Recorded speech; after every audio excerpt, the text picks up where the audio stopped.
I joined the service in November of 1977.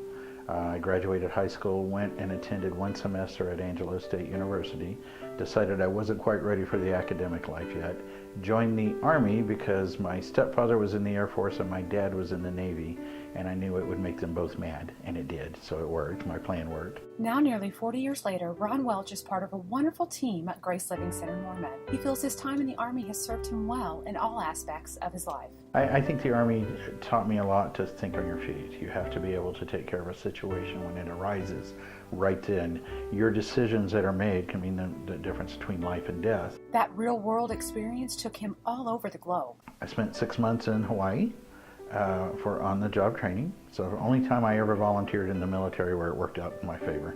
After Hawaii, Ron came back to Fort Hood, Texas, where he returned to nursing school to become an RN. Then his next assignment landed him at Madigan Army Medical Center in Washington State. I was a flight nurse, flew in UH-1H helicopters, traveled all over Washington State, picking up premature babies at naval stations, bringing them back to the hospital, to the ICU to care for there.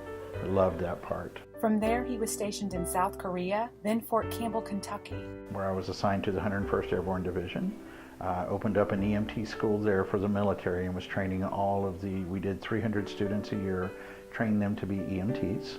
The combat medics, they wanted them all to be EMTs. At this point, his traveling days were far from over. Ron was then stationed at Fitzsimmons Army Medical Center in Colorado, back to Korea, then Michigan before retiring after 18 years of service. The only reason I got out of the military at 18 years instead of staying the full 20 was I have a son that's terminally ill, and they'd given him 18 months to live.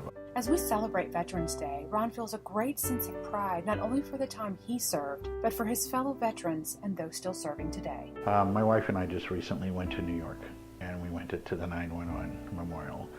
And the way that affected me, standing on the ground where over 2,000 people were killed at one time, it kind of really got to me. And at that point, the pride really hit. Seeing what our soldiers are doing out there and trying to prevent that from happening again, and to protect the citizens of the United States, it brought up a whole lot of pride. I couldn't have been prouder for the service that I did, and that all the other vets have done. A lot of them have done a whole lot more than I did.